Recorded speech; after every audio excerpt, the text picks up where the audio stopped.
Perkenalkan, nama saya Gloria Nimonitri Bisola dengan NIM 2319060. Di sini saya akan menjelaskan 4 pokok pembahasan, yaitu yang pertama tentang siklus sel, dan yang kedua tentang tahapan interfase, yang ketiga tentang pembelahan mitosis, dan yang keempat tentang pembelahan meiosis. Baik, yang pertama tentang siklus hidup sel.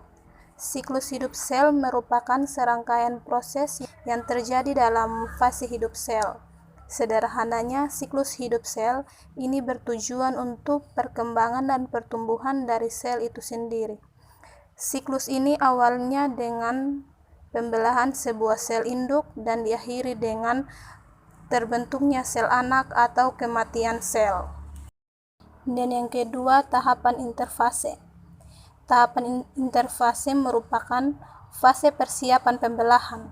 Interfase terbagi menjadi 3 fase, yaitu yang pertama fase G1, fase S, dan fase G2.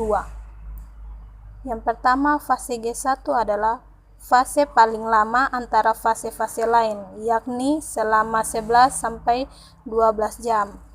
Dalam fase ini terjadi beberapa proses, yaitu sintesis protein dan perbanyakan organel.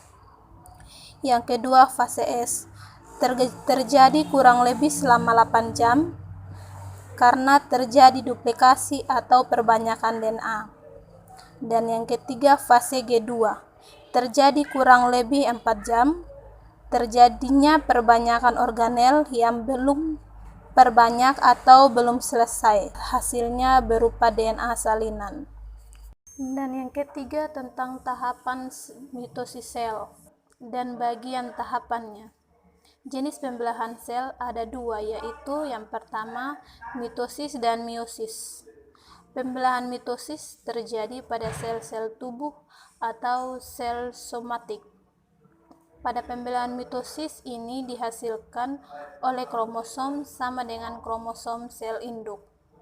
Pembelahan mitosis adalah tipe pembelahan sel yang menghasilkan 2 sel anakan yang mempunyai susunan genetik yang sama. Dan pembelahan mitosis adalah proses yang berkesinambungan yang terdiri atas 4 fase pembelahan. Dan yang keempat masuk pada pembelahan meiosis. Meiosis adalah pembelahan sel yang menghasilkan 4 sel anakan yang masing-masing sel memiliki separuh dari jumlah kromosom sel induk. Jumlah kromosom yang dimiliki oleh sel anakan adalah high load, maka pembelahan sel meiosis disebut sebagai belahan reduksi.